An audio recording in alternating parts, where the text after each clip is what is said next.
Today's true crime story is about the Papin sisters and the Lancelin family. So let's jump in and salut. This all happened in 1933. Let's start at the very beginning.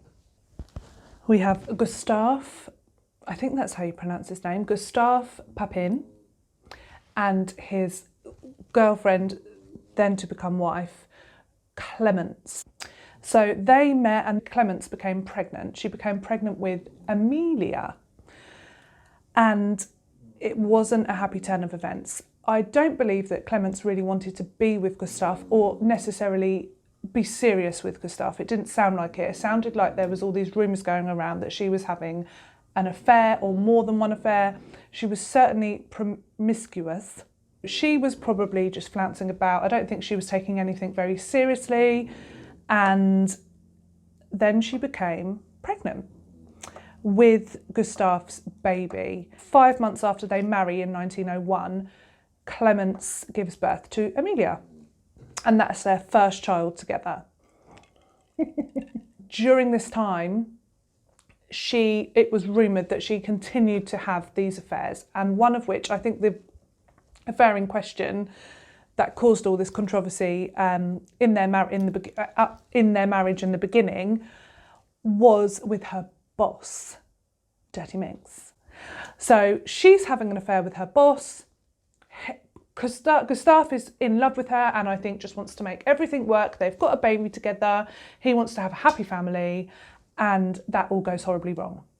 So he then decides, clever thinking Gustave, that they should move. Like, he's going to take his wife, take his baby, move somewhere else, start again, get her away from the boss and all that's going on with that, and just start again. That does not go down well with Clemence. She sounds like a feisty one, this Clemence, to be honest. And she threatened to commit suicide if they moved away. So she was like deadly serious. She was really, from what I read in my research, she was really, really unhappy about the move. She was so against it. I mean, she was threatening to kill herself. So she was really, really unhappy about it. And in the end, and I don't know what swayed her. I don't know what went down. I wasn't there. But she eventually agreed and they did move. So they moved to a different part of France. They moved away from this boss, and the idea was that they would then start their life together and be a happy family. But that obviously was not the case. She was desperately unhappy, Clemence, the mum. And Gustave, he started to drink very heavily to the point where he became an alcoholic. So the whole thing just became this big, unhappy family mess. He tried and it didn't work, and he ended up miserable. She ended up miserable, miserable. Drip, drip, drip. Fast forward to 1905, and Christine and Gustave have their second daughter. No, I got the name wrong. Clemence and Gustave have their second daughter, Christine. So that's in 1905. So from 1901 to 1905, they've just been in this big unhappy mess. Christine was not planned for, she was not wanted either. Very quickly, Clemence knew that she wouldn't be able to look after this baby. So Christine was sent to live with her aunt as a young baby. Not long after she'd been born, she went to go and live with her aunt and be brought up there. And for everything that I could find, it sounds like Christine was really happy. Well, not really happy. I think she was happy with her aunt. So it was more of a normal upbringing. There's not much written about those 7 years, but she went from birth, not long after birth, to her aunt for about 7 years. And then in 1911, so 6 years later, Leah was born, and that's the third and final daughter of Gustave and Clemence. So there was quite an age gap between all of the girls. So the whole time this is all going on, Gustave is a raging alcoholic, and Clemence, there is not a maternal bone in her body. It's written that she was promiscuous. She was still being like this all the time. She hated her life. She wanted to be free. She hadn't wanted these children.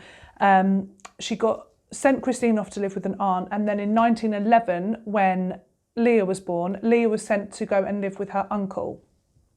So she had these two other children, Christine and Leah. When Amelia was 10, she was sent to an orphanage, and this orphanage was renowned for being extremely harsh. It came out at the time, so once Amelia had gone to this horrible orphanage, it then came out that Gustave had raped her. So Gustave is her dad. So at 10 years old, this came out, and it was just awful. It was awfully sad. Like, it's just horrific. So not only is Gustave a raging alcoholic, he's also abusing his daughter. When they did see their parents, it was awful. They would have to fight off their dad, and he would molest them. And Clemence was just unloving, cold. She couldn't care less. She didn't want the girls. She didn't really want to see them. And when they were in their company, when they were with their parents, they were just arguing all the time. Their dad was drunk, and then they would get molested by their dad. So it's just horrible, like a big, horrible mess. This was a horrible, horrible childhood. When Amelia was sent to the boarding school, the orphanage, at the age of 10, for reasons unknown, Clemence decided that she would take Christine away from her happy home with her aunt and also put her into the same orphanage, which from what I read was just a really horrible, horrible place to be. So 2 of her children are now at this orphanage. Not long after, Amelia decided that she would become a nun, and shortly after that, Christine expressed an interest that she would like to go ahead and do the same thing. And this is when it came to light that Clemence was absolutely furious. She was so furious that Amelia, so many names, Amelia had decided to do this, that she decided to go and become a nun. She was so angry because back then, if you had daughters and they went into work, you were entitled to 1/3 of their income. So it would seem, from what I read. So this was the situation. So by becoming a nun and not making any money and not going into work, this then meant that Clemence had no way of gaining anything from Amelia. Not that she deserved a single thing, bitch. So she was really pissed off about that. She wasn't happy at all. So then when Clemence is like, oh, I want a piece of that, I want to go and do that, thank you, that sounds really nice and lovely, Clemence was like, no way, Jose. You, Missy, you're going to go and work as soon as you're able to, and I'll be cashing in on anything you earn. So this was then the situation with Christine. So that was nice. So Leah's at the orphanage now, and as soon as Christine was able to work, of the age that you were allowed to work then, which was probably quite young, she was sent off to work. In the orphanage, excuse me, I'm going to wet my whistle. Cheers. In the orphanage, you are tutored in how to clean and cook and all that rubbish. So Christine was obviously, she'd been tutored in all of this business. So the life that she was going to go into, it was like already laid out for her. She was going to become like a housemaid, cook, cleaner, that sort of thing. So that's what happened with Christine. So as soon as she was able to, she was working. It was written about Christine that she was a really hard worker and that her cooking was amazing. She was a really good cook. She was a really good hard worker, but sometimes she was insubordinate. Naughty gal. So sometimes she would break the rules, and it sounds like generally she was a bit more fiery. She wasn't just like an obedient dog. She had like a bit of spunk to her. So that was Christine. Leah then followed her path, and she started to work when she was able to as well. But it was written about Leah that she was a lot more quiet. She was really quiet, really reserved, and not intelligent at all, poor love. So she was unintelligent, and she just followed in Christine. She was so obedient. So this really got her in trouble later on, but she was just so super obedient. They didn't spend a lot of time together when they were young. Christine was with her aunt and Leah was with her uncle, and they would come together and sometimes be together when they saw their parents, but they weren't living together. They didn't see a lot of each other. However, they were then put together in the horrible orphanage. Anyhow, as soon as she was able to, Clemence had pulled Christine out of the orphanage and popped her into work. And Christine, although she was a really hard worker and sometimes insubordinate, she went from job to job to job because her mother was never happy with how much money she was earning. So she wanted her to earn more money. Greedy bitch. So, I mean, who is she? As soon as Leah's able to, she's working too. It sounds like they didn't work together often, but whenever they could, they wanted to. They tried to get jobs together and work together. Roll on to 1926.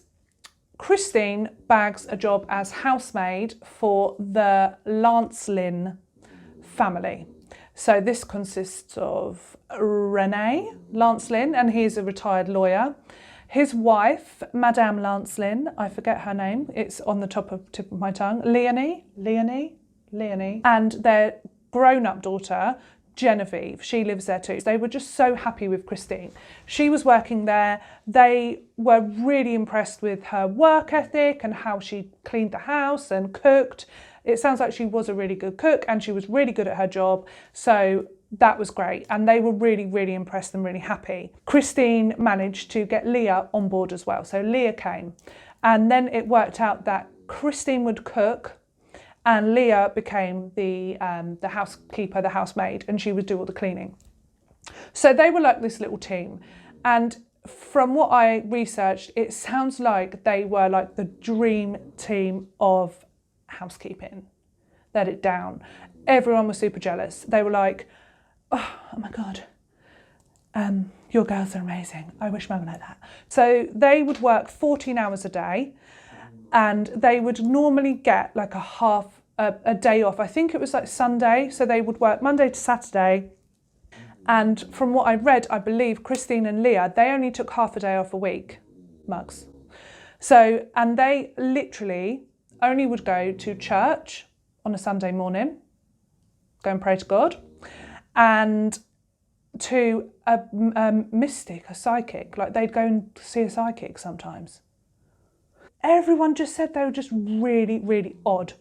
I'm not saying that they deserved what happened to them because they hired weird-looking people. No.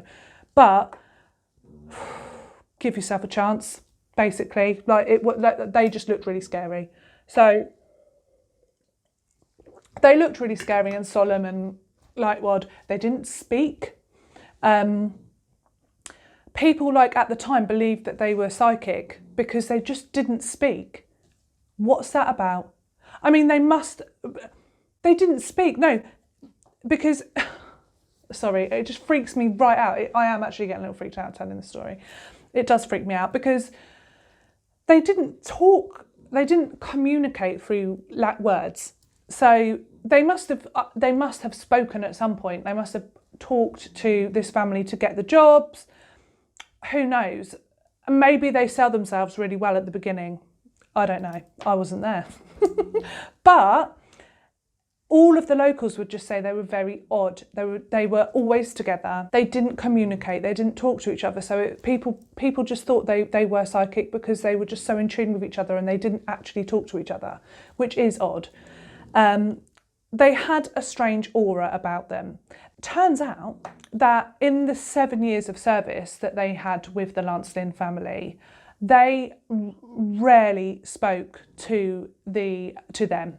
They rarely spoke to each other in front of the family, and any instructions that Leonie, Madame Lancelin, had, she would write in a note. So the communication was in note form. And in the beginning, when I was researching this, it sounded like they had a really okay time there. Sounds like they were treated quite fairly. They were paid the standard wages at the time. They had a heated room. They were allowed to eat the same food as the family, so they weren't fed like horrible crap. So it was quite a nice environment to be in that respect. And everyone thought they were amazing at their job. They must have known that, and they kept that job for 7 years. So they were like in quite a secure place, and they were treated quite well. However, I also read that Madame Lancelin, don't know if I'm saying that right, sorry. She suffered with mental health, and as that sort of became more of an issue and more of a thing, she started to become a bit of an arse with the girls. And that's where I think this whole thing spiralled. It was said that she was very particular. So she would use a white glove and go along and like check the dusting and stuff that Leah had done. So she would go along and do that. And just small things. There was a story about, there was a scrap of paper on the floor and Leah hadn't swept it up or picked it up or whatever. So Clemence would pinch her and like it just sounded like she was just cruel. She just started being really cruel and nitpicky and being a bit of a bully. And it sounds like that sort of like was getting a bit of a thing, and that was becoming quite a common theme. And at one point, like Leah really, like, she mentioned it to her sister, to Christine, and she was just like, you know, it became such an apparent thing that even Leah, who was really quiet and really obedient, she got really fed up with it. Another thing, which I forgot to mention, was Leonie discovered that the girls were sending all of their wages back to their mum, which really angered her, and she was really upset about that. So she ordered the girls to stop doing that. So although there was this sort of nitpicky and the notes, like not communicating with them and all of these sort of things, and the pinching and these things that were all like rumoured to have happened, for the most part they were treated quite well in terms of being house servants at the time. That happened, and Leonie had told them not to send the wages to their mother. They started to call her maman, which is like an affectionate term, and they would refer to their own mother as that woman. Yeah. So when I was like thinking about this, I was like, you know, they were treated like well for servants, but they also like, they weren't really treated like human beings very much, and that must weigh you down, even though it was like the done thing at the time. So they didn't have it as bad as some like maids did, but on the same note, it wasn't great. That was kind of the story leading up to the day of the 2nd of February in 1933. The Lancelin family are going out for dinner that evening, and René Lancelin, the dad, he heads off. He was going to meet them there, I think, at this meal that they were going to. So he heads off that way, and he gets there and they're not there. And after a while, it's obviously been like, you know, at first, they're probably just like doing the finishing touches to their outfits, or they're probably just putting their makeup on. Anyway, whatever. He decides that he's like, where are they? Like, this has been too long now. So he heads home to find them and tell them to hurry the hell up, and they're not there. All the lights are off at the house. They're not there. So he goes back to the party. He went back to the house a second time with, I think, someone from the party that they were meant to be at, and a police officer. And again, they can't get into the house. So one of them climbs through the kitchen, manages to get in through the kitchen. I'm sure it's a policeman was there, because he's like going in, he's in the kitchen, he's like, nothing's gone on, nothing's like going on here. And then as he's making his way up the stairs, he's got like a light or a whatever, he finds an eyeball on the stairs. What are you going to do? That's sick, right? So at this point, he shouts down or whatever. He's like, don't come up here, to the husband, because he's like, some psycho's broken in. There's an eyeball on the stairs. The lights are all off. These women are missing. He puts like 2 and 2 together. So he's like, don't come up here, like, stay out there. And then the most grisly discovery ever. Be warned, it is a bit gross. So there's an eyeball on the stairs.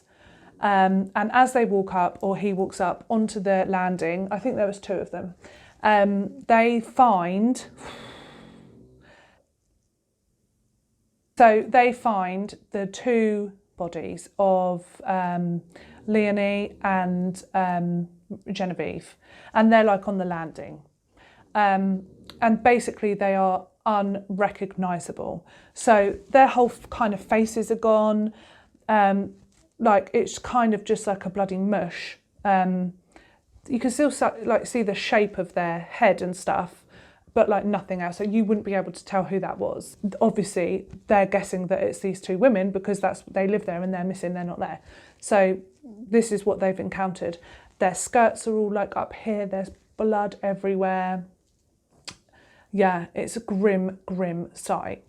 One of the police officers described it as a bloody orgy. They found Madame Leonie's eyeballs in her scarf. Lovely. And they found, one of Genevieve's was on the stairs. That like tumbled away. And there was and I think her other eye was underneath her. So yeah, so the eyes were like out. So they've come across this and then they're like, oh, the two servants, the two girls, shit. They think some psycho's like broken in, so they're like, got to find these girls. And they're like really scared because they're just thinking, what are we going to find now? Because these two are like this, ugh. So off they trot around the house. Then they get to the door of the girls' room and they discover that it's locked. And there's a light coming through from under the door. So there's like a candle or something going on in there. And that is when they manage to get in and they find the girls. The girls are together in bed, naked, holding hands, I believe. And they're just like, yeah, did it. Can you imagine? Also, on the bedside table was a hammer and a knife, still with bits of like brain and blood and stuff all still on them. So, yeah, they did confess. And off they went. Let's rewind back to why this may have all happened. That day, Leah and Christine, they said that they had just gone about their normal duties as they would do, and the iron had broken. One of Leah's errands that day was to take the broken iron to the electrician and have it mended, which she did. So later on, she came home and she plugged the iron in to do the ironing, and it shorted all of the power in the house. Damn it. That was why the entire house was like dark and what have you, because the iron had shorted out all the electrics. They just thought nothing of it and they thought, look, we'll deal with that tomorrow, because Madame Lancelin and Genevieve and the dad, they were all meant to be out all day and in the evening for this meal.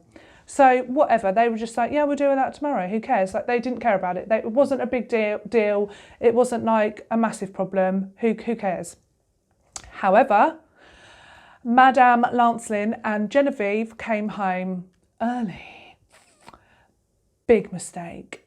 This is where it all goes tits up, because they come home early and obviously Leah and Christine have got to explain why there's no electric in the house. So they explain what happened, plug the iron in, it broke, blah, blah, blah. And this did not please Madame Lancelin. She was really not happy. She was pissed off. She flew off the handle. She kicked off. And from what Christine said, she attacked Christine. She was so angry. She sort of like just flew at her. And Christine was like, no. And she got a jug. I don't know how you pronounce it. It's a pewter jug. I think that's how you pronounce it. So she grabs this jug and she smashes Madame Lancelin over the head. She's like, no, not having it. You want to be careful, bitch. This is when Genevieve, she's like, what are you doing to my mum? So she comes running over. She's like, claws out. And this is when Christine gouges her eyes out. My brain would not be out there going to take my eyes out. That's not what I'd be thinking. I wouldn't be feeling the need to protect my eyeballs. It's just like crazy, isn't it? Like, that is crazy.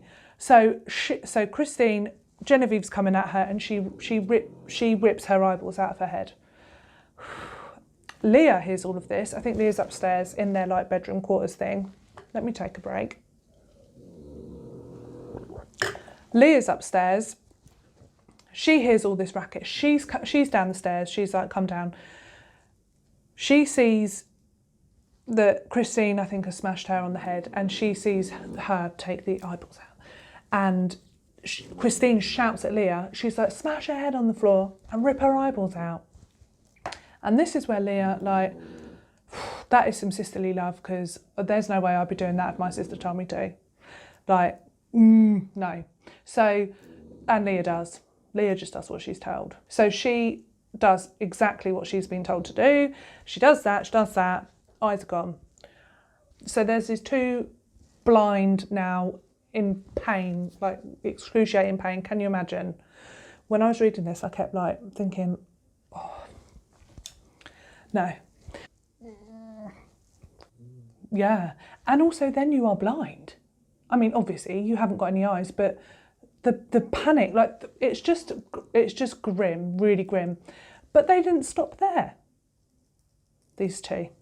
No, they go off, they grab a knife and a hammer, and this is when they then bash, I think with a jug and a hammer, they then bash the heads in of these two women until they're dead.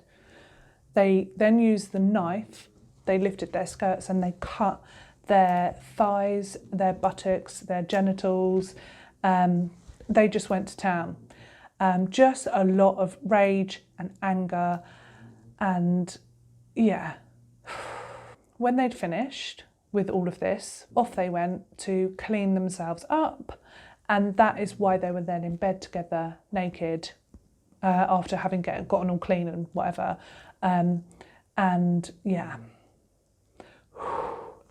So they said that they barricaded the front door shut and locked it and stuff because they didn't want Renee, the dad and the husband, to come home and find his wife and daughter like that.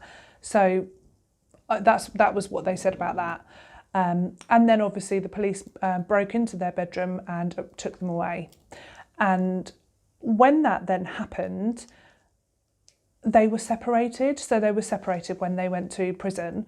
And this caused a lot of distress to the point of attempted suicide with Christine. She was beside herself. She was so like distressed that she wasn't with her sister. And this is something that led on to people believing that they suffered with a mental illness. Yeah, so because of this massive distress to the point of like she tried to gouge her own eyes out. What is with eyes? Really? So she then tried to take her eyes out in like this massive distress and crazy moment because she missed her sister so much. Yeah, so it got so bad that eventually the old police detectives, whatever, guards, they said, look, you can have a little meeting with your sister, chill out, calm the fuck down, have a little chat, sort yourself out. So they did that.